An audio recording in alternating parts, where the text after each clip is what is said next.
With a spring in her step and her ID in hand, Sheba Mungani makes her way to withdraw money sent to her by a customer from an agent for M-Pesa, a mobile phone-based money transfer service.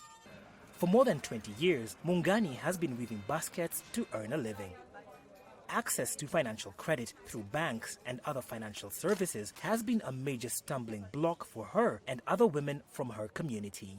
Mungani is Shona. The community has been pushing for change to gain recognition from the Kenyan government for decades. Only recently, about 1,600 members were recognized as citizens of Kenya and symbolically given identification cards. Before getting the legal status of citizenship and an ID, it was really tough. When an employment opportunity arose and you went without an ID, then you would miss out on the opportunity. Also, our telephone lines would be registered for us by third parties, who at times were not honest in terms of remitting all the money that was due to us. The Shona migrated to Kenya around 50 years ago as missionaries from Zimbabwe and Zambia at the invitation of the country's founding president. Nosizin Dube is one of the lucky few Shona who have had a chance to further their education. She is an economics student at the University of Nairobi.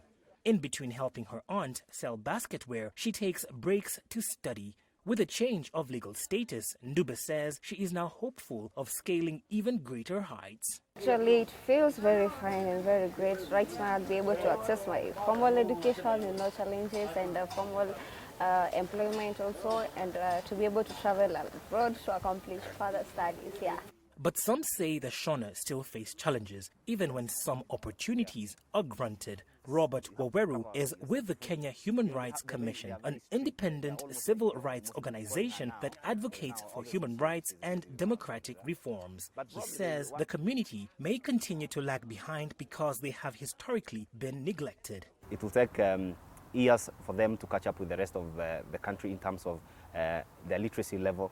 They have not been able to go to school for all those years for lack of documentation. Socioeconomically, they lag behind because they exist also on the fringes of the economy.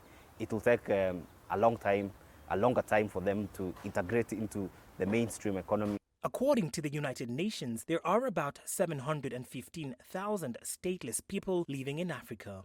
With the citizenship status now accorded to the Shona, they effectively become the country's 45th community. For Ndube's generation, this might mean getting more access to education and future opportunities. Lenny Ruvaga for VOA News, Nairobi, Kenya.